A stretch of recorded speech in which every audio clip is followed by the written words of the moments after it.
Okay, hope everybody's listening to me now. Hello, everyone. Good afternoon or good evening, depending on where you are right now. Very happy to be talking to you today. For those who don't know me, I'm Bruno. I am Key Account Executive for Novus. Have been working for Novus for 9 years already. Started on R&D, now in sales. I'm about to share some experience with you today and exchange some information here. Very nice, a lot of people connected, so very nice here. The past days have been complicated for everyone, working from home or unable to visit customers. We really wish you are keeping well and healthy. Let's make the most of this time, learn together, exchange some knowledge here. Appreciate your time and your participation here with us. My colleague Valerio is on the background, who is responsible for the European market. He's taking care of the questions. So these two, for those who are not aware, these two allows Q&A. There is a Q&A box where you can send your questions throughout the presentation, okay? Questions are very important for us. Valerio will be answering the questions through that tool. And I have prepared a couple of moments during and after the presentation to go through the most interesting questions, okay? All of them if it's possible. Please keep sending your questions. Use the chat exclusively to make comments, suggestions, or report any technical issues with the presentation. And concentrate your questions on the Q&A. I hope all of you have found it already. Also, during this webinar, I'll release some simple surveys that are very important for us. Okay, I think I have about 10 questions that we would like to ask you. These will help us defining the audience knowledge level and the most important and relevant features in your perceptions about our controllers and market competitiveness, okay? Let's get started then. This should take us a little over an hour plus all the questions. So we'll make every minute worth your time, I promise. All right. So let's go. So everybody is aware of Novus. We are a Brazilian company. We have our headquarters in Brazil in a city called Canoas, okay? We also have offices in Miami, in Buenos Aires, Argentina, and also in Lyon, France. Our products are divided in 4 different business units. We're going to talk today about process control. Novus carries very interesting certifications, ISO, CE, UL, FCC for most of our products.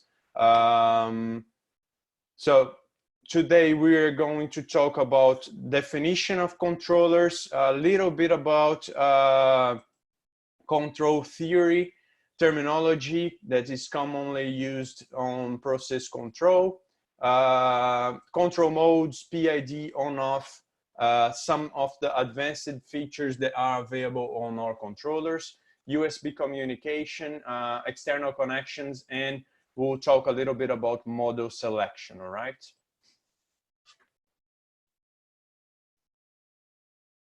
All right, so let's get started. Controllers. What are process controllers? Okay, process controllers are devices that are used in system controls, most fields of the industry. All right, they can be applied in several segments.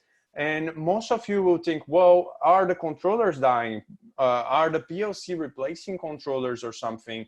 I would say that there are 3 main pillars that keep the controllers very interesting for several applications still, even though we already have PLCs that are cost effective and everything. So versatility, easy operation, and low cost make the controllers the most used devices in several applications, machine manufacturers, and they act independently or integrated to existing systems, all right?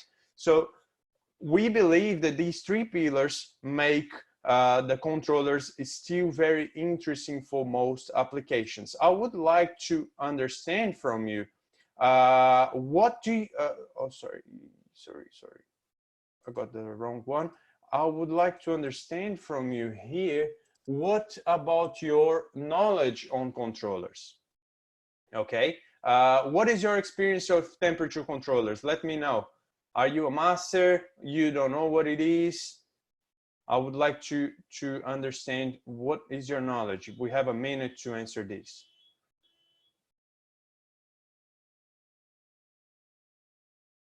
Answer is coming through. Thank you. 30 more seconds to go.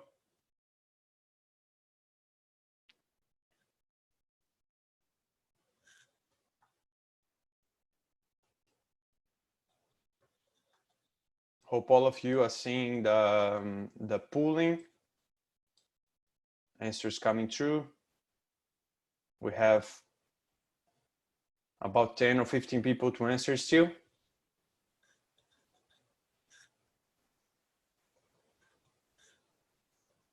All right, let's end the pooling.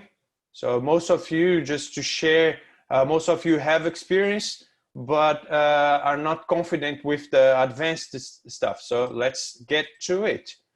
Let's start from the basics, all right? We have common terminology that we're going to speak throughout this webinar, PV, SP, and MV. Even though I believe most of you are familiar with these, we'll go through them.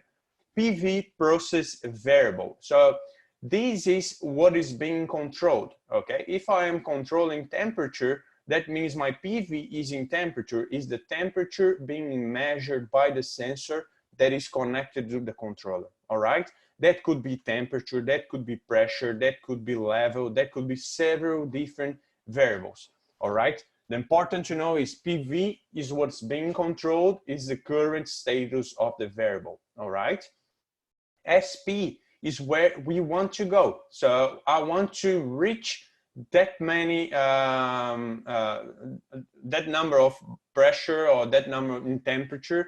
SP is my desired value, my set point, all right? So I want to, the importance of, the function of the controller is to bring PV equal to SP, okay?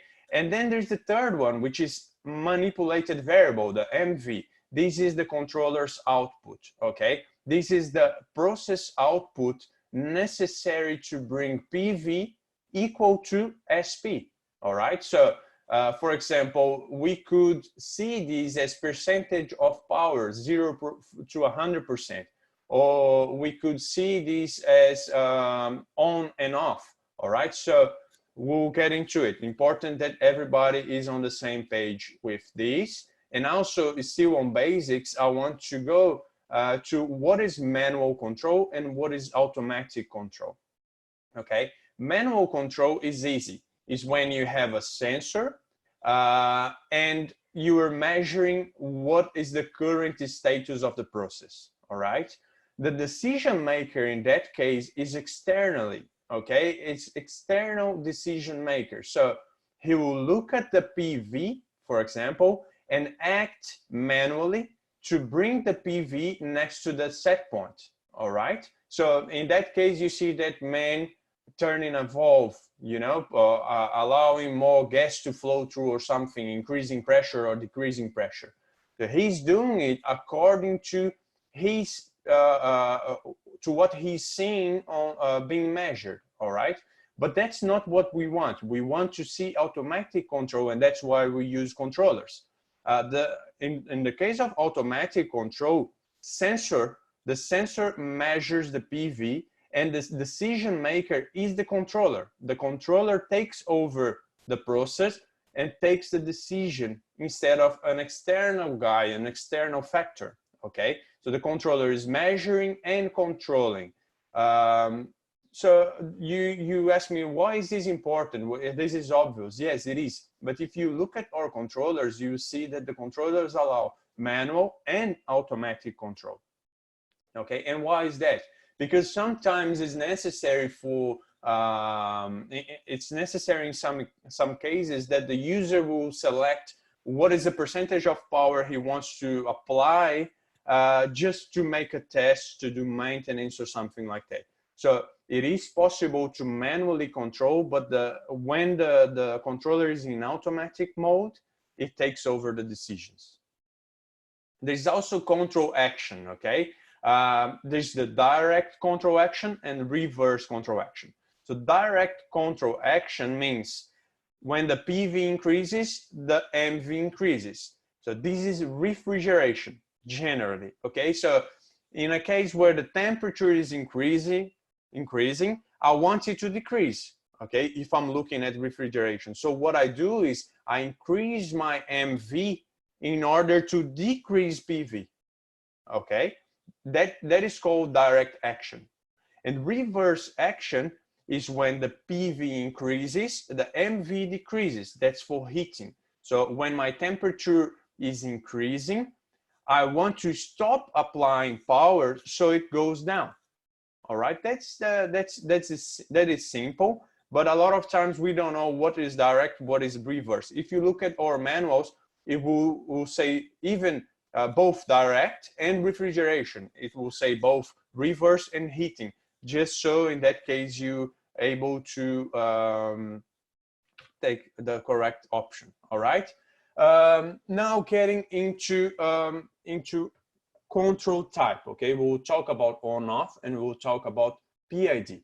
But to understand all the important factors and the advantages of PID, we need to master on/off. We need to understand what is on/off for and what is bad about it or good about it, depending on your applications. Okay, so on/off control allows you to control a process by applying 0% output or 100% output. So what does that mean? That means that your output, your load, is either off or on.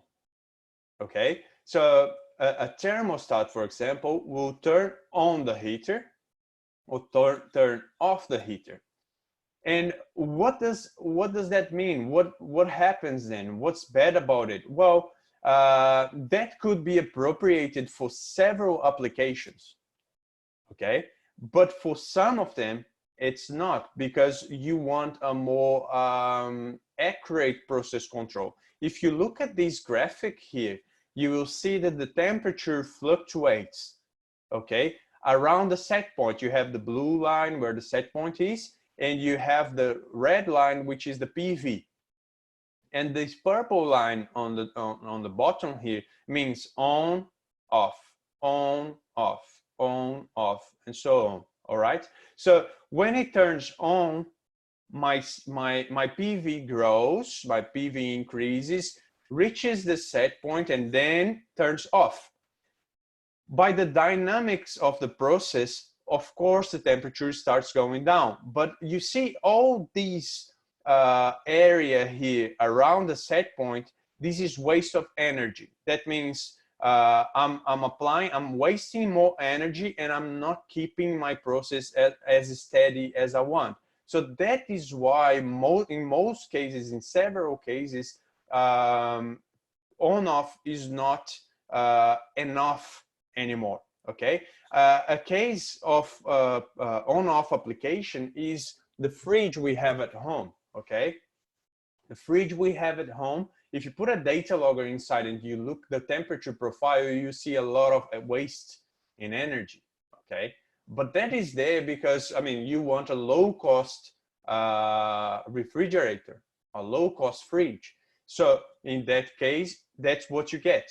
Okay, but in our industrial processes, our customers are very concerned about the type of control we apply, okay? And in that case, they want it to be more accurate. They don't want to spend energy. And in several cases, we are talking about huge ovens or quick processes where you're not allowed to have such waste of energy, okay? Or sometimes you're not allowed to act as slow as on/off control is concerned. So PID control would be the option. In that case, PID control allows you a more accurate process adjustment according to the dynamics of your process. And you also are allowed to use different output types, okay, to act on your process. Two examples are PWM, so that's post-width modulation. We also know it as SSR output, okay, or an analog output, a 4 to 20 milliamps output that will allow us to regulate exactly the value we want to output on the valve or in the heater or any other actuator, all right? So the energy efficiency is much higher compared to on-off control. If you look this graphic here now, it changed. First thing changed is the purple line here. You see it's not on, off, on, off, on, off. It's now a percentage of power being output to the system. Your blue line is still the set point. What we have here is a tuning process, okay, where we understand the logic or the dynamic of the process, and then we reach a stable control, a stable output for a stable PV, all right? So talking more about PID, here is a simple example, okay? I have a controller that is controlling via 4 to 20 milliamps, okay, a valve. This valve regulates the amount of steam you input into a tank to heat a fluid. So I have a sensor here, a PT100 sensor, that is measuring the temperature, okay? And according to this temperature, my controller is defining, oh, now I have to open the valve, I have to close the valve, or I have to leave it open just a little bit, or open almost everything. So that is the amount of accuracy the PID control allows you, because between 4 and 20 milliamps, there's several levels of valve opening or closing. All right. So that is the main thing here. Let me just share a polling here with you now, because I want to understand more about what you think. Okay, so based on the differences between PID and on-off control that we have spoken about here, what do you believe? Do your customers still stick with on-off, or PID is definitely a must for them because they are after a more accurate process control? Just let me know very quickly, please.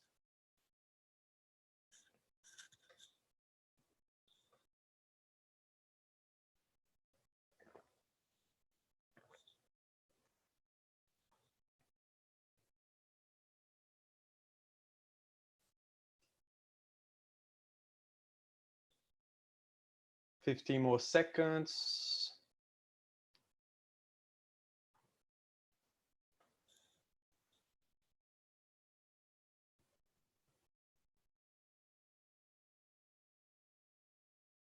Okay, thank you. I'm ending the polling. So about 80% of you think that PID is a must. Okay, let's continue here. Now that we have spoken about PID and on-off, that's what we generally get. On-off is simple. Everybody, anyone will know how to configure it. It's just you configure a set point and a high hysteresis. But when we come to PID, then we have a task, all right? We have 3 parameters that so far they look like they have no relation at all with the set point. So how do I know what is the best value, and how can I set the best value? And is there a simple calculation to get those 3 values? Or how do I know if the values I chosen work? So these questions, they are very, very common. We receive them all the time. Calculate these PID parameters is complex, okay? And depends of a lot of details and particularities of your application, of the dynamics of your oven or the type of valve you're using. So it's very complicated for us here at a distance to tell you what is the PID parameter you gotta use, all right? So the solution for the problem can be automatic tuning, all right? So auto-tuning is available in all our controllers. Auto-tuning is an algorithm that will define the value or the best value for each PID parameter depending on the process, okay? What happens there is the controller will observe through an on-off control the behavior of the process, and from there it will define what are the P, I, and D parameters, okay? There's mainly two types of auto-tuning, all right? There is the fast auto-tuning and the full auto-tuning. The difference between those two is fast, the tuning is performed in a fast manner, which means it will be quick, all right, or at least quicker, and will define these PID parameters. For more simple processes or processes that have a very high dynamic, or what I mean by that is, imagine a large, very large oven that takes hours to heat to the set point. Sometimes you don't want to wait 2 days for it to tune. You want it to be fast. And once you reach there, you will do some small modifications by yourself, okay? And there's the full. The tuning is much more accurate, but much slower too. It will result in a better performance for the PID control, but will take longer, all right? So in this graphic here, on the right, you see how it works. So basically you have a process in steady state, or you don't even have a process, it's on ambient temperature, and you start the auto-tuning process. The auto-tuning process will start by the MV going from 0 to 100, 100 to 0, basically just like an on-off control. The PV will start swinging around, okay? By this swinging, by these peaks and the times that it takes to go from one peak to another, the controller will understand the dynamic of the process and define its PID parameters, okay? Once it has defined, it will switch to run mode, stop the auto-tuning, and the process will be in steady state. From that time, if you turn off the controller, turn on the controller, whatever you do, the PID parameters are stored into the controller, okay? But what if you have a process that is continuously changing from different loads or different ambient temperatures? Well, in that case, we have a thing called self-adaptive, okay? Self-adaptive is another type of control. Self-adaptive is another type of tuning, okay? So imagine that you have that very same process we were seeing before in steady state, okay? It has been controlled well with those PID parameters that have been calculated before. And as time goes and conditions change, the controller identifies a degrading performance, okay?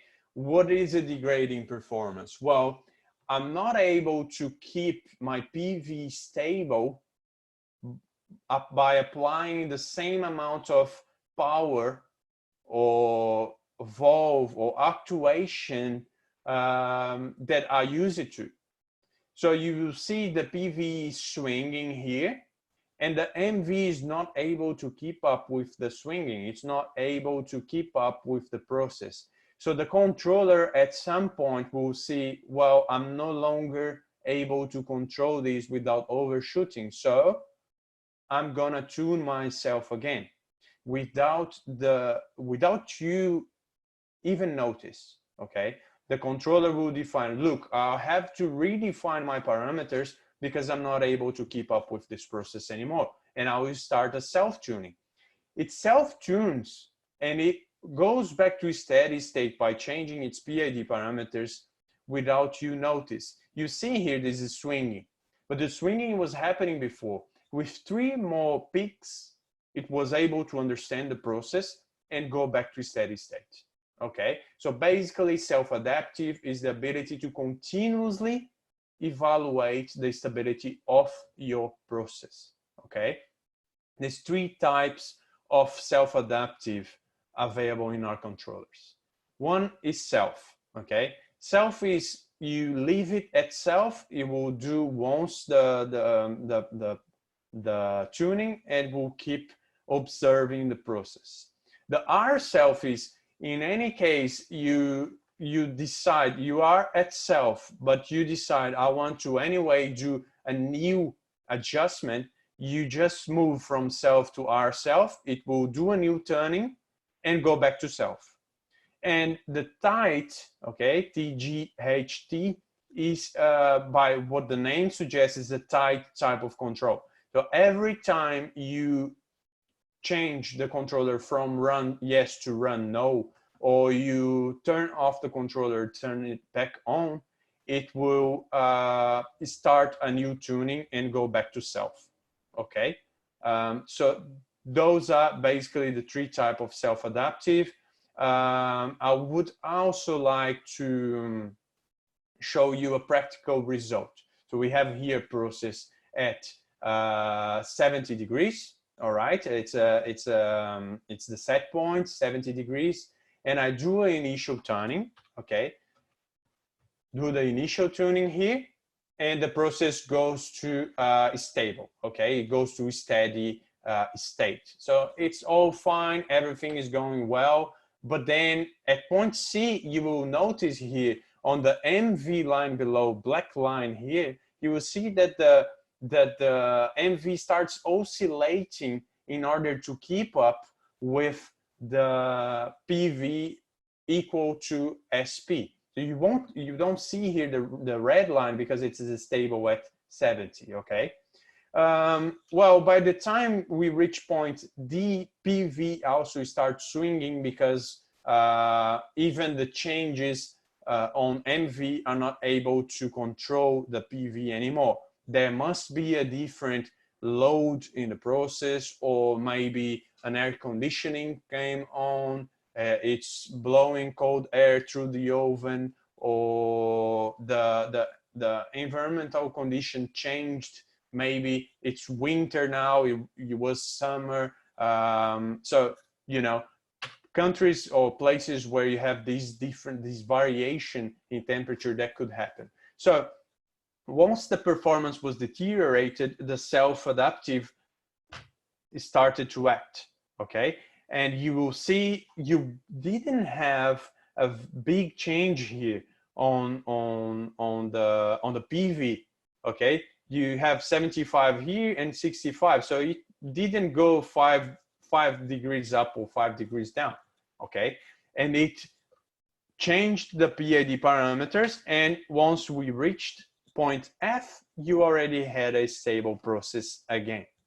Okay, so this is a very interesting feature for several applications where you have different types of loads being put into the process, or you have different conditions. Perhaps you have temperature, outside temperature fluctuating a lot. So I want to understand what is your what are your thoughts about self-tuning, okay, and self-adaptive tuning. So let me try to understand what you think about it. You must be seeing the polling there. What do you think about self-adaptive? Do you understand the differences? It seems nice, you don't know what can be used, or it is what you needed, or do you think it's useless? So let me know what you think. We have a minute to vote.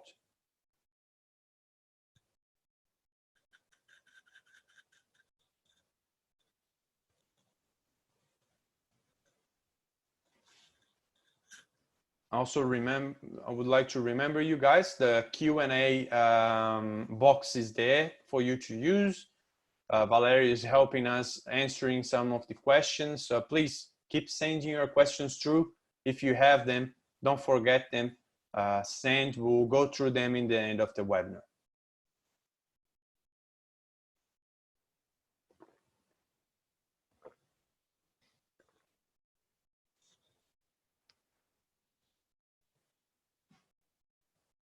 Okay, thank you for your answers. We have some divided opinions here.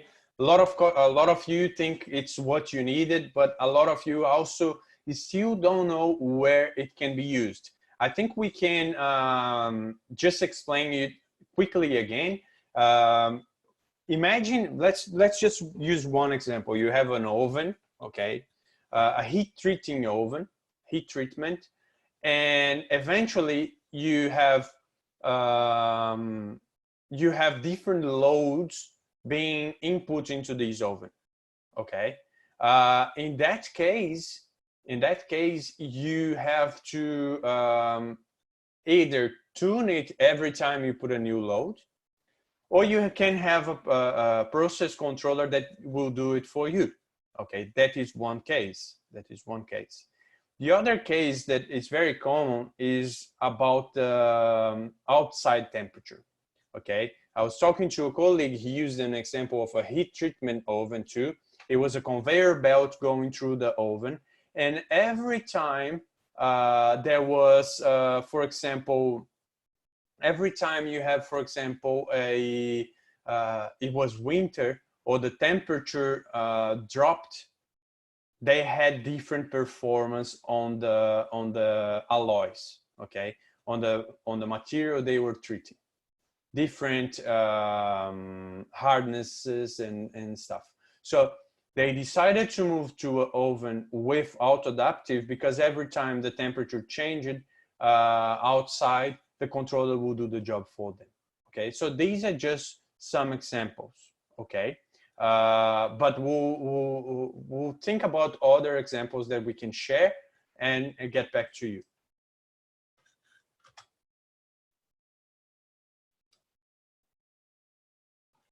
All right, so let's now start with the features, the advanced features.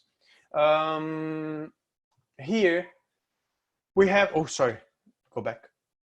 Alarms. Alarms are a very, very strong feature on the controllers, and they allow you to do several things that you could perhaps do only with a PLC, for example. Okay, some of them that I would like to share now with you are the obvious ones, such as sensor failure alarm. So imagine you have a sensor that failed, and you want the operator to be alarmed. You want a signal to be activated when it happens, okay? This is one example. The other example is when the heater or the actuator is stopped working and you want to be noticed, you want to notice that, you want to be advised, okay?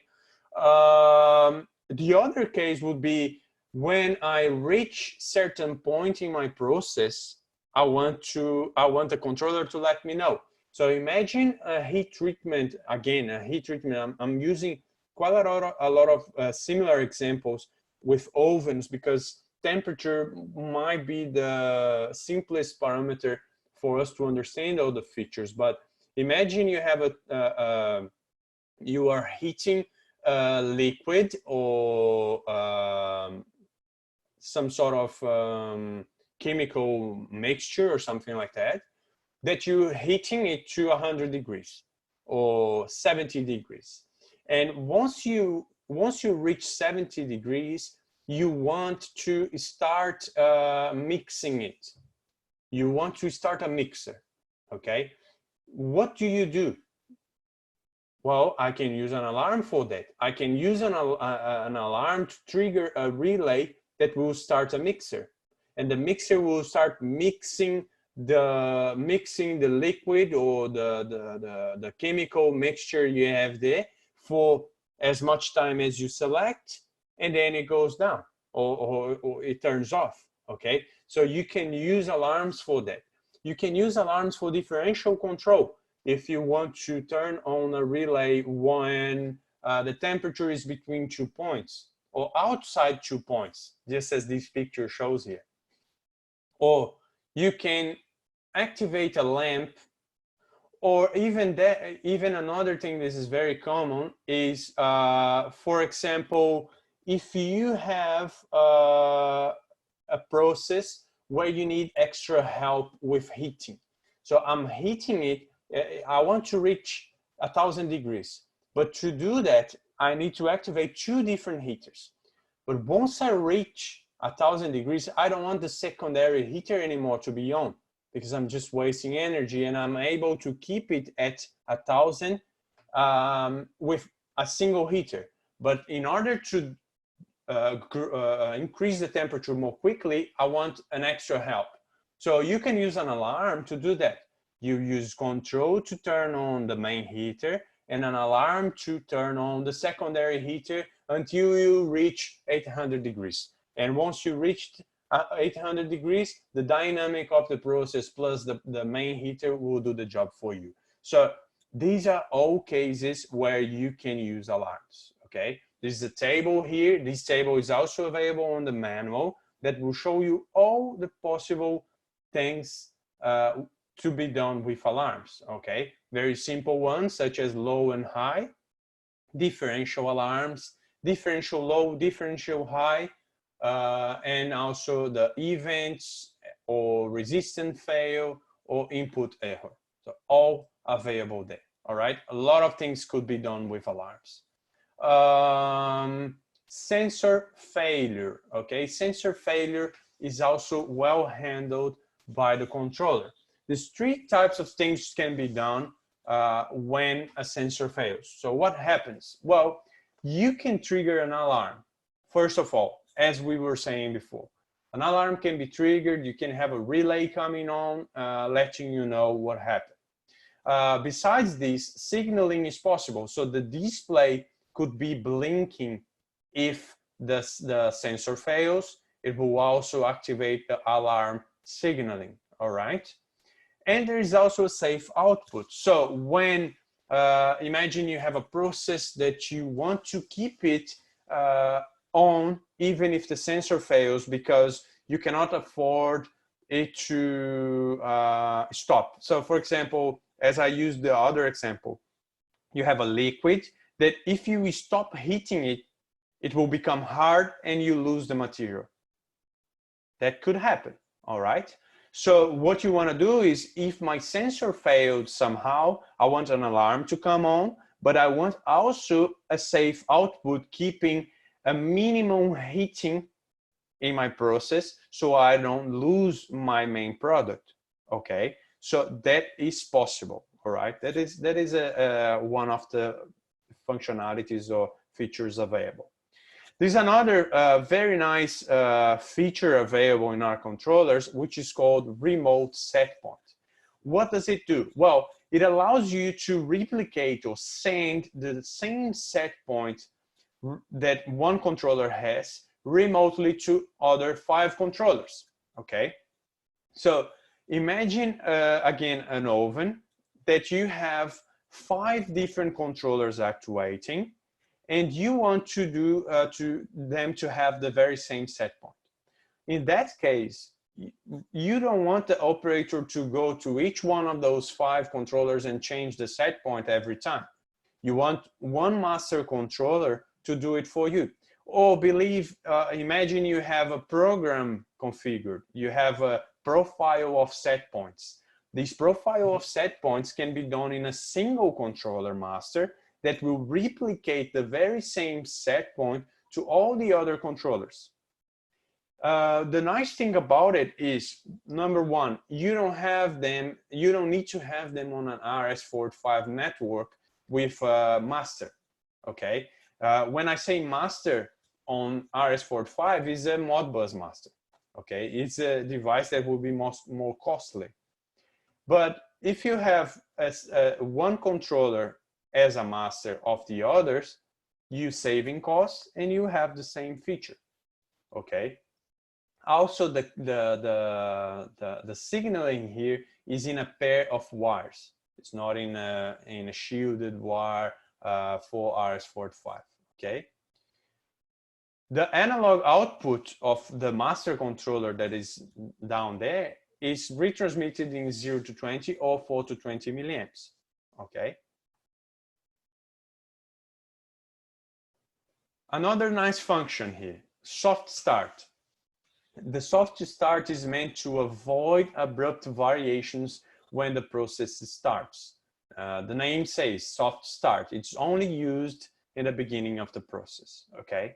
So imagine that we have a heating process where if I turn on the heater full, now in 1 second, I'll have a big effect on power in my plant. So a big heater, for example, okay, so I have energy, not enough energy even to turn it on all at the same time together. Or imagine a process where my product, the product that is being in the process, cannot afford abrupt variations in heating. Okay, so if you have an oven, the oven might take time to reach the set point, but if your product that is inside the oven is close to the heater, it will suffer from abrupt variation. Okay, so you want it to move from 0% power output to 100% power output in some time.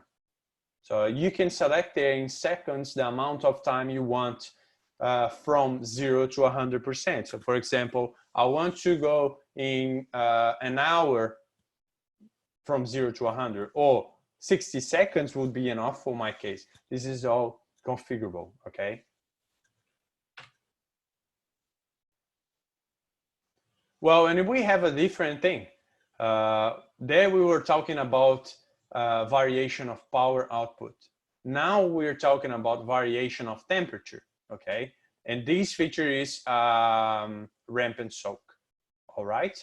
Ramp and soak is, will allow you to configure a profile of temperatures along the way. So in that case, you can have a process where you want to go from 0 to 50 degrees, and then from 50 degrees you want to go to stay in 50 degrees for 1 minute, and then you will go from 50 to 100 degrees in 2 minutes.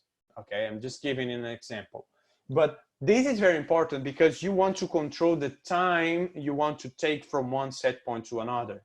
And that is in several cases very necessary because the product that is within the process is a product that is sensitive. It cannot go from 0 to 100 in instantaneously, or you want it to go slowly because you want to create some property. Okay, we'll see an example next slide, but just let's talk about it quickly here. Program linking is available. So for example, the N1200 has 20 set point profile programs with 9 segments each. So what is a segment?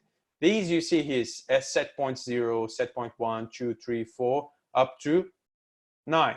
Okay, these are segments. Okay, so you have in each program has 9 segments, but then you let me know, oh Bruno, I need the same thing, but I need 20 segments. All right, so what you can do is you can link programs.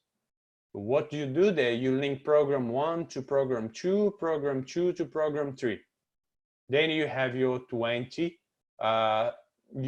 segments. Okay.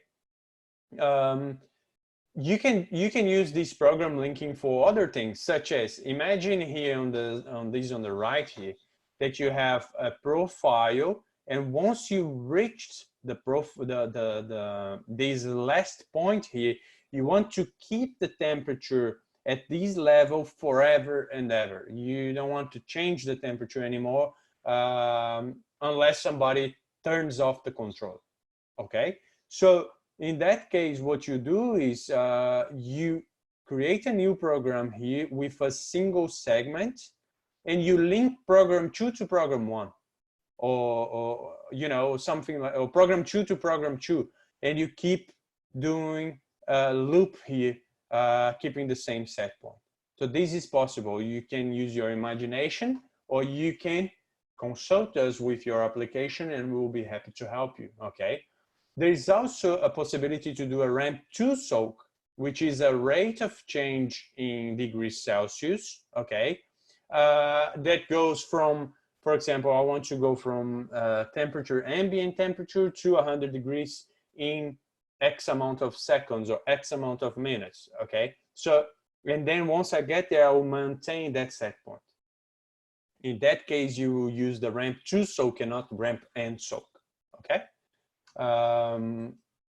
Okay, so one example of this is heat treatment. Heat treatment is the classic example. When you're heating metals or alloys, you are reaching different mechanical properties according to the time variation, the time you take to reach a set point, and then the time you take to cool it down. Okay, so ramp and soak is very common for that. Also for breweries, for some food processes, it's very common. Okay, Saba, you have a question about loop break detection and heat break detection. I'm going to explain it now. Loop break detection and heater break detection. These are two different things. Just have a sip of water. Well, loop break detection is a software-based feature, okay? By that, I mean, by software, we detect that something is wrong in the process. How do we know that? Well, do we know that? We know that because see this graphic here below. I have a stable process, and at some point, I'm applying the usual amount of power on output, but I'm not seeing the PV react. My temperature is not keeping at set point. It's going down and down and down, and I'm increasing the amount of power. I'm now 100% power output, but my my PV is still not responding. It's still going down. Okay. What the controller does is, at this point, after X amount of seconds it is happening, it will give you an alarm. It will maybe sound an alarm or turn on a lamp or something like that. Well, do you agree with me that we are unsure about what's happening there? I cannot say that your heater is broken, because maybe it's a wiring issue, or maybe your sensor stopped giving you the right values, and even with these it wasn't detected faulty, or you know, there could, or maybe your heater was broken. Okay, so several things are possible. That's why we call it loop break detection, because something on the loop is open. Okay, I'm not feeding back. But now we have the heat break detection too. Heat break detection is a harder function. And how is it a harder function? It is a harder function because it actually detects that current is not flowing through, is not going through the load. Okay, so I have, for example, imagine with me here an SSR that is switching a load. Okay, my controller is sending post output to the SSR, the solid state relay, and my SSR is controlling a heating load. The controller comes with a current transformer, okay, that will be inserted in the loop or in the SSR loop with the load, and it will detect if the current is stopped flowing through. Once it happens, it will sound an alarm. It will come on an alarm, okay? Important to say that this piece here, this current transformer, comes with the controller. When you buy an N1200 HBD from Heat Break Detector, it comes with it, okay? So this is how you install it, and this is how it feedbacks to the controller, okay? the controller will identify if the current stopped flowing through and will let you know, okay, by activating an alarm. I hope this answers your question and clarifies the others. Okay, so that is another one, heat and cool. Heat and cool is another advanced feature. Okay, this is also just as heat break detection is a feature that needs you to buy the proper controller. Heat and cool too. Okay, heat and cool comes in one specific model.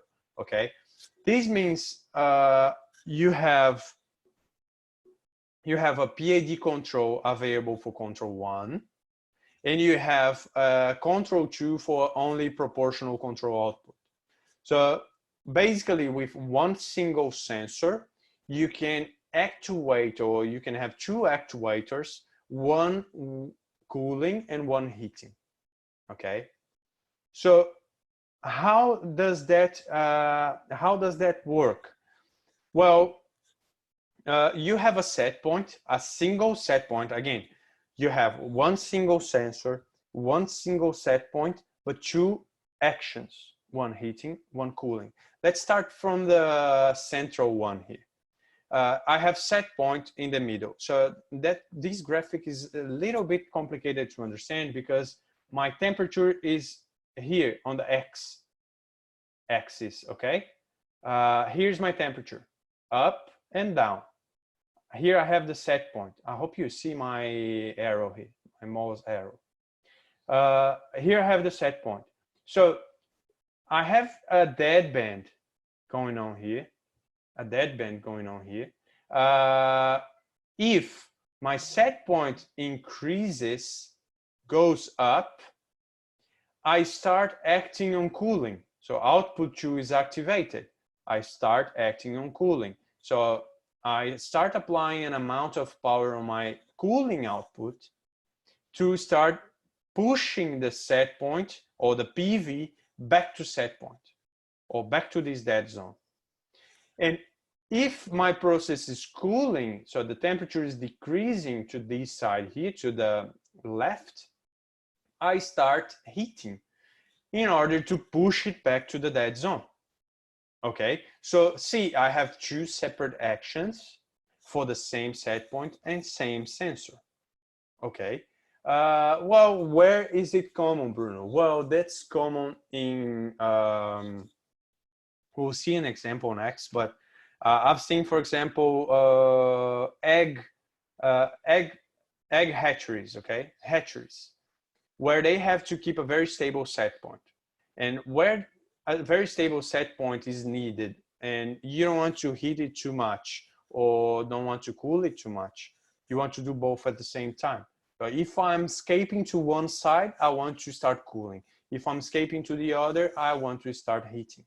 So I have two actuators keeping my set point as stable as possible. This dead zone here could be very small or could be large, depending on what you want. So overlap, just to explain you, overlap is overlap, okay? When my overlap is equal to 0, that means I have no flexibility. If my set point is 100 degrees or 20 degrees, once I reach 20.1 or 19.9, either one will start acting. I will either cool or either heat, okay? So overlap equals to 0, that means there's no escape. I want to heat or cool as long as it's not stable. If I have overlap smaller than 0, I have a dead zone. That means anything between set point and overlap on dead zone. So if my overlap is 10, I have 5 degrees up and 5 degrees down. Anything between that is fine for me. If I move one side or the other, I'll start acting.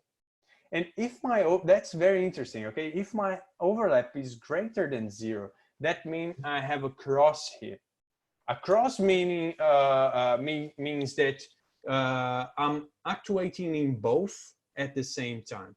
So several processes that need very stable temperature need at the same time a heater operating and for example, something cooling or a valve opening with nitrogen sending some cold air through, for example. Okay, so in that case, while I am at set point, I am both heating and cooling. You see here, can you understand that? I'm heating and cooling at the same time. If I start to cool it too much or heat it too much, after some point, I stop heating and I just cool it down. Okay. This function is available only on the N1200 HC. Okay. Only N1200 HC. Here's an example. Okay. I have a control output 2 modulating nitrogen for cooling. I have a control output 1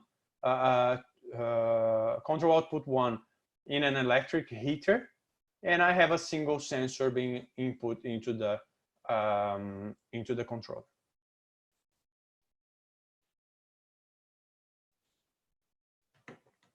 Okay, I think it's the last slide for advanced features. Modbus RTU. Do not forget that. Several times we offer an array of temperature controllers, and we don't even ask the customer if they are interested in the future putting them into a network or having a master or a data logger collecting data from these temperature controllers. So it's very important that you mention to your customer that these controllers can be used standalone, but also with several other devices. What could you do here is, for example, you have a field logger, a data logger reading temperature, set point, PV and MV, and detecting if there is anything wrong there. Or you can have it connected to a SCADA system, okay? And even from the SCADA system, you can change the set points remotely. You can start or stop it operating, or start different programs or stop them, okay? There's also a field chart as a monitoring software, which is free for up to 8 channels. So you can have 2 or 3 controllers connected to it for free reading data. You only need a USB converter, okay? So that's several customers who have temperature controllers in a lab that are interested to see some trends and graphics. And all you must do is offer them Modbus RTU with the controller, okay? So from all these advanced features I have presented to you, I want to understand what you think are the most nice to have. Hope you're seeing the polling there that came in your screen. If you can answer that for us, please.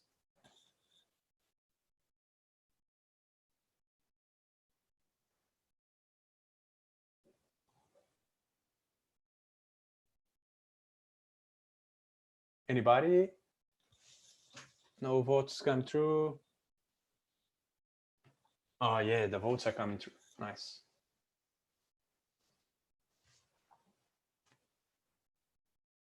It's multiple choice, guys. You can select, if possible, 3 features that you think are nice. Have some more time.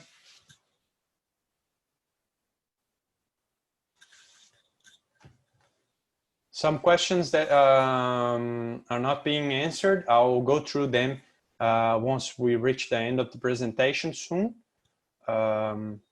I'll answer as many as I can.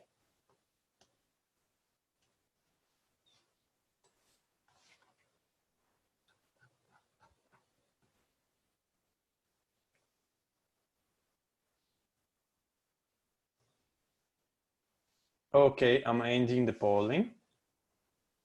Okay, just to share with you, Auto-adaptive tuning, a lot of people liked it, so I'm glad about it. Ramp and soak probably is the second top one, and remote set point is the third, okay, together with the timer.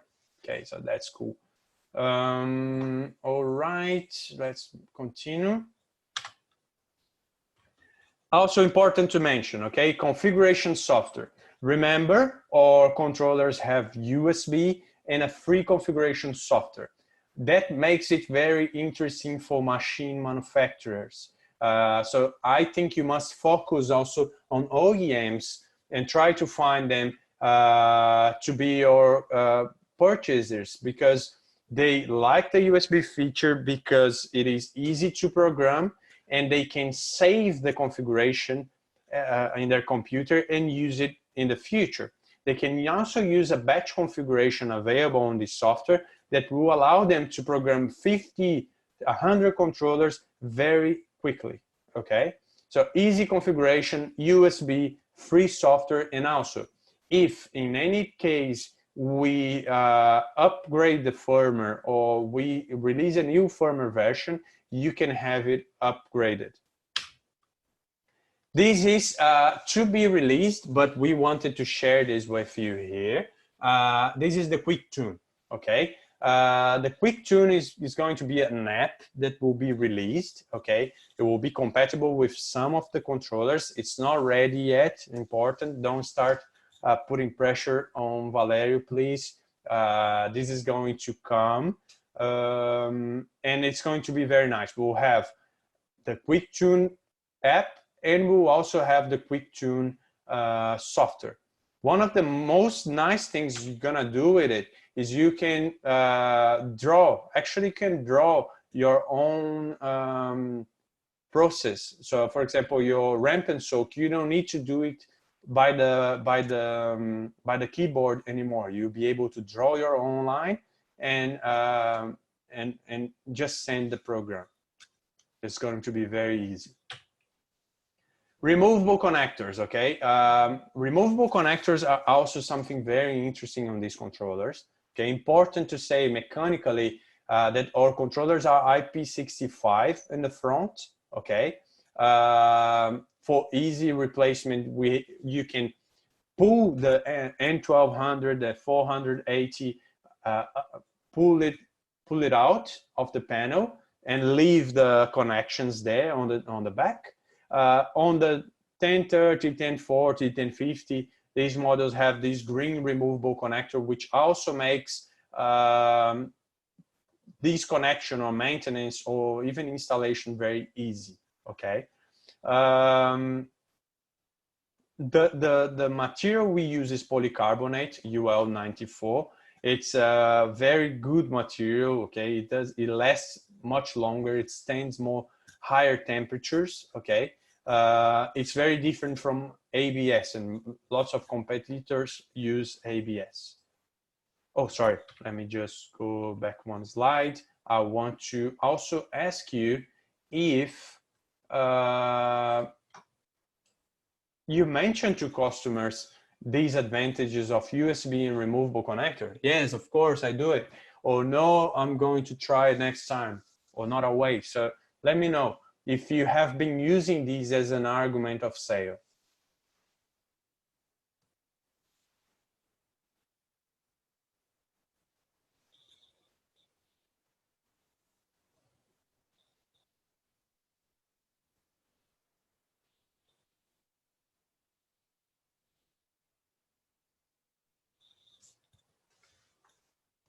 Twenty more seconds.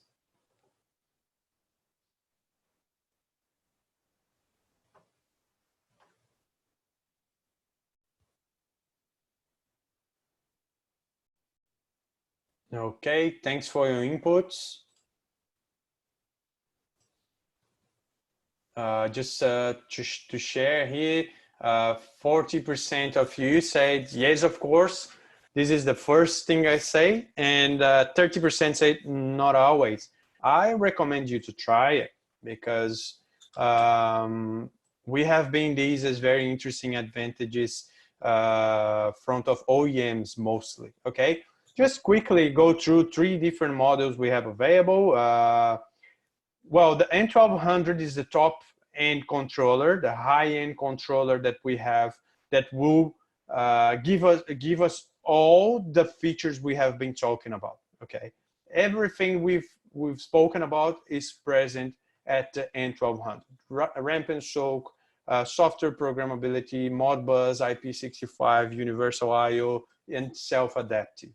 Okay, the 1050 is the latest model released. The difference here is the LCD display. Okay, so for your customers that have they want to have a more interesting look at the machine. So machine manufacturers like it because of the appearance. They want to look more modern, let's say, on their machine. So they are selecting the 1050, but it does have ramp and soak. It does have software programmability, removable connectors, and this is the only temperature controller, okay? No process controller. And the 1040, in the cases where cost is a must too, it's a lower cost model. It still brings lots of functionalities. It's very compact, removable connectors. It still have the IP65, auto tune is present, and it's a PID controller. So quickly, very quickly, from your current customers, okay, from those 3 I'm saying here, which ones you think your active customers would be more interested at? Please help me with the answers. We just passed 10 minutes after 11 here, 11 a.m.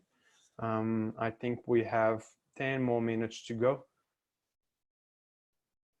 Thanks again for your attention, for the answers, for being here with us.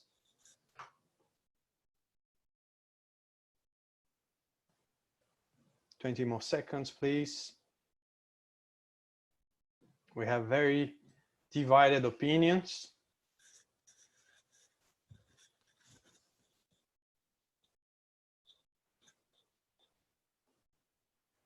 Thanks guys for your answers. I would say there's not a winner here. We have, well, 1040 would be the winner, but there's not much difference between those 3 models. Okay, so I wanted to do a quick slide to help you on how to specify. Okay, well, I just built a quick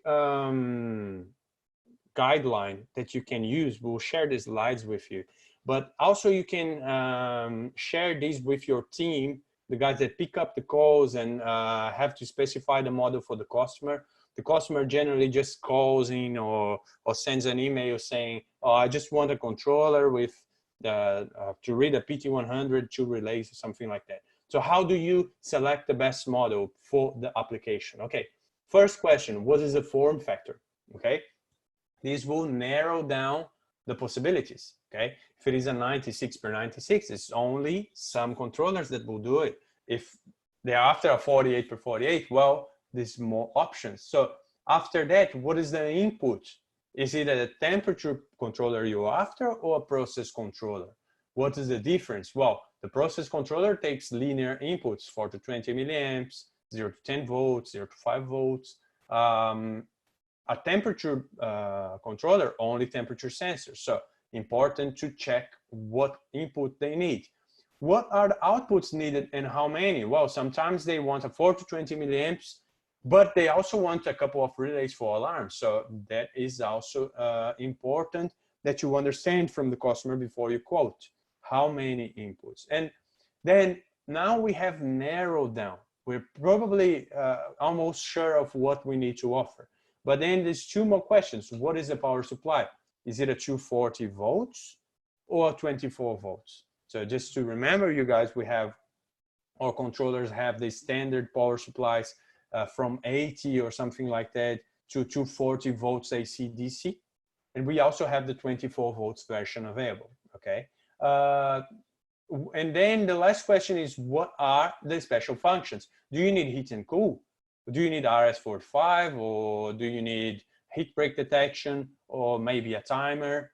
So from those questions, you narrow the possibilities, okay? And then you can select. If you use our price list in order to help you with that, you will see I have highlighted here in red some of the answers for the questions of the form factor, RS-45, number of relays, special functions. Of course, you will need sometimes to have a look at the manual or at the selection guide that we prepared for you, okay? Always, that's just a tip, always mention to us the part number when you place in your order so we can be exact, okay?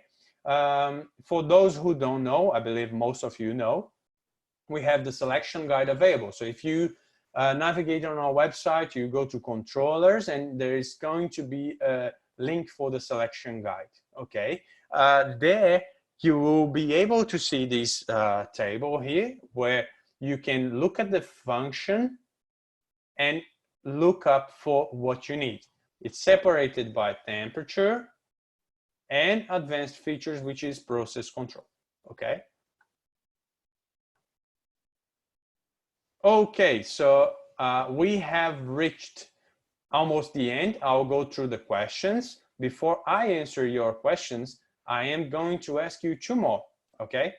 I want to understand what is your customer profile? Who are the customers for controllers? Okay, this is specific on controllers. And what are the type of customers that you believe you can now reach out to because you know a little bit more about the functionalities on the controller? Please help me with those questions if you can.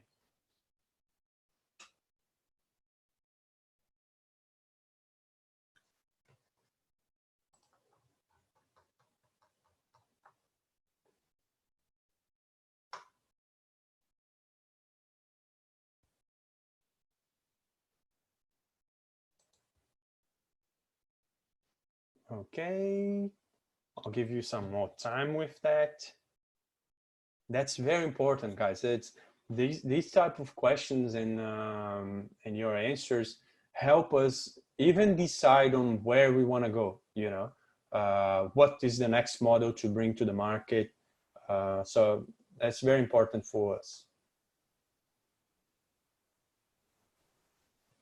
Okay, hope you all can have answered this. I'm ending this polling, and I have another question. The last one, which is competitiveness, okay? This is about what do you think about or controllers in your market regarding of price versus features. So how Novus controllers compete in price and features within your market, and what are the brands present in your market? If you can help us with that, that will be appreciated too.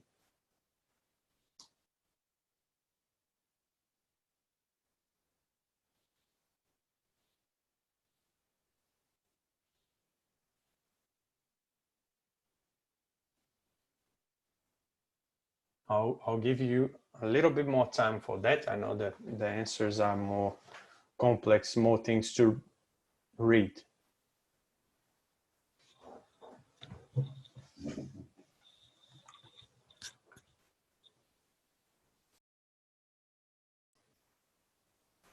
I'll give you an extra minute, all right?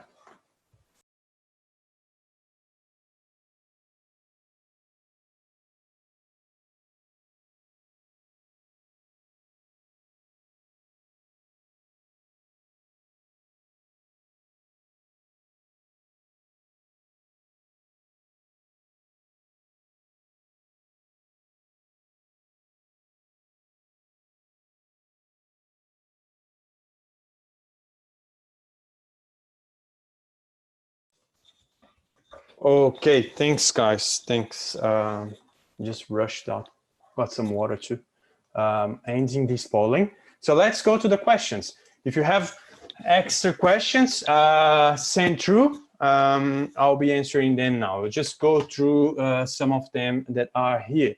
Our special guest here from India, Mr. Vivek, let me see. Of these three types of turnings, which type is more precise and saves tuning time? Okay, Mr. Vivek, in this case here, we have two separate things, right? One is the most precise and the other one saves more time. Because the complete tuning, the full tuning, takes more time, it has more opportunity to understand the dynamic of your process. Hence, it is more precise, okay? So if you're looking at a very precise tuning type, you will look at the full. If you are looking at a quicker way to do it, it's fast.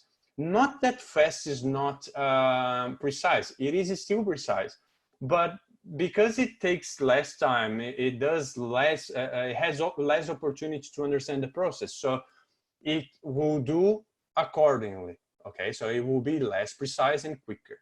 So this is not a way to have both precise and quick together. Okay, one is exclusive of the other, but you can have a quick and quite well tuned process by using fast. I hope it answered. Let me see another question here. Is self-adaptive a different parameter from auto-tune? No, basically, I see Valerio answered that, but just to answer quickly, self-adaptive is within the same parameters. So when you go to auto-tune parameter on our controllers, you will have fast, full, self, R self, and tight. Okay, you have those five. So if you make it self, okay, it will run one tuning process and keep it at self. Okay, so it is within the same selection of tuning types, but it does a different function basically. Important to say that if you run a full or a fast parameter tuning, once it finalizes the tuning process, it goes back to off. Okay, it stops tuning. If you do it through self, once it finishes tuning, it will keep at self. Same for R self, same for tight. Those three will always be forever tuning, let's say. Okay, hope this answered. Torben said thanks to you too. Okay, another question, Paul. The software start always linear or also a polynomial? It's a ramp, it's a linear ramp, okay? Software start is a linear ramp. If you are looking at polynomial, for example, I would recommend using ramp and soak, okay? Because then with ramp and soak, you can perhaps rise from 0 to 50 and then stay in 50 for minutes. Then you go to 100 and you don't need to grow linearly. You can do your own ramp.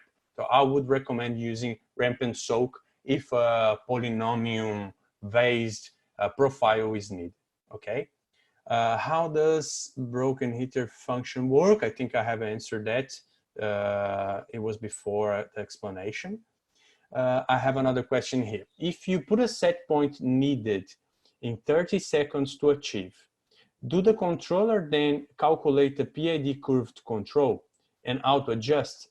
As the controller do not know how fast the process will react, possibly influenced by external factors, this can be different each time. Yes, that's a good question, okay? Well, the controller generally is tuned when you start the process, okay?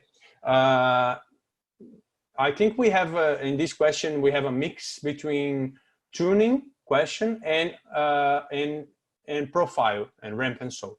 So imagine you have to grow, you have a ramp and soak program with 9 different segments, and you have the tuning is the same for all these segments. It's all the same tuning, okay? So basically your controller, the tuning will have to work for all the set points you have throughout the process. It doesn't do a different tuning for different segments of your ramp. But if during the ramp, let's say you have self-adaptive running, and during the ramp you have a problem achieving one of those set points, or you have a problem keeping one value, it will tune itself during that process. Okay, one thing doesn't let the other down. A self-adaptive process might happen while you are ramping. Okay. Generally, what you do is you proper tune it before you ramp. Okay. And if self-adaptive is not activated, it will never happen. Then the ramp will happen, but the tuning is not going to happen. Okay. So I think that answers the question. So 2 different things, both might happen together in case your controller is not able to keep up with the tuning. Okay.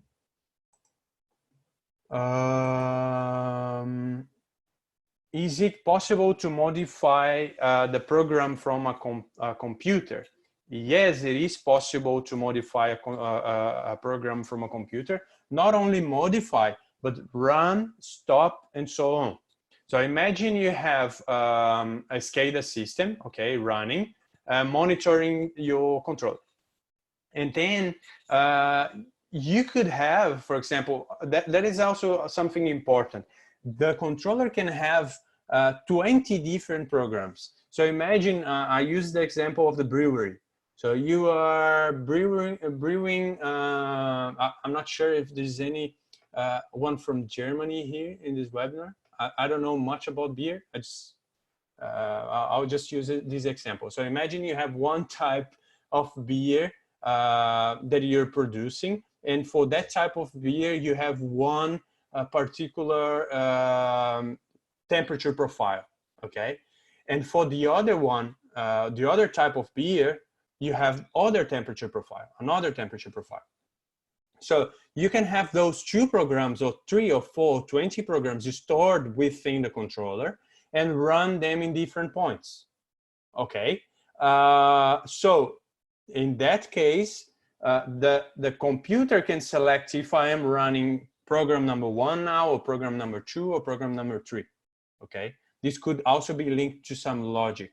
So if I scan one type of beer in the beginning of the process, automatically the SCADA system will write into the register of the controller and start ramping number 2. Okay, program number 2 or program number 3. All right. So this is possible. The quick answer is it is possible. I just wanted also to reinforce that several programs can be kept within the memory of one single controller.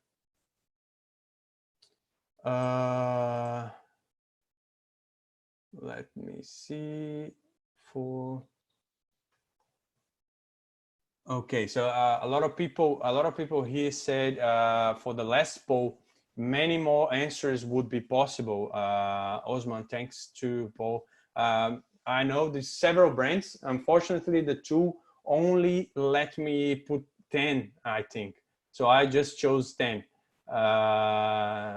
If you have more other options, please send through to us. Send through the chat. We can have a look at it. Send on the email. You have my email here. You have Valerio's email too, I believe. Any questions you might have, just send it through to us. We have 5 more minutes. If you want to send any other questions, please send it. I have 5 more minutes here to go. We still have all the participants. It's nice to share the questions. Maybe your question is the same as the other guys, so please send it through if you have them. If you don't, I would like just to, let me see if I just would like to ask you what you think about the training session. If you can, please answer. If you like it, if you think it needs improvement, what would you like to hear about? Other subjects, temperature transmitters, logbox, field logger. What other products would you like to know more about? If you can answer that to us, we are programming. Then we're thinking about other training sessions. Okay, we actually have also another webinar, quicker one, coming soon on Monday. I would like to invite you all.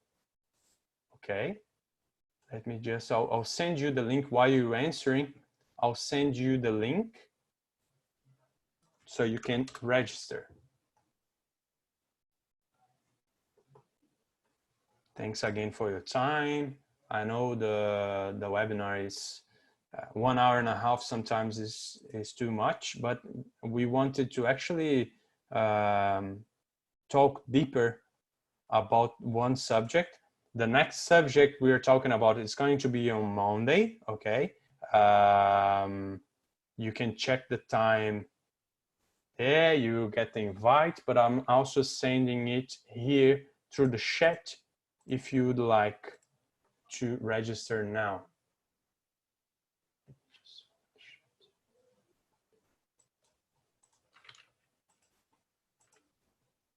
To everyone, please see the link. I put a link there. You can click on the link and register now. It's going to be on Monday, right? Thanks again for your time. Thanks for answering. Everybody is asking here for field logger training. So think about this one, and application oriented. So we'll try to prepare something nice for you. Thanks very much again for your time. Obrigado para os que falam português aí. Thanks again, and we'll see you soon. Hope you enjoyed. And if you have any other questions, I'll be sending the more information, right? I'll be sending this presentation and some other presentations. Thanks, guys. Hope you keep safe and keep healthy. Thank you. Bye-bye.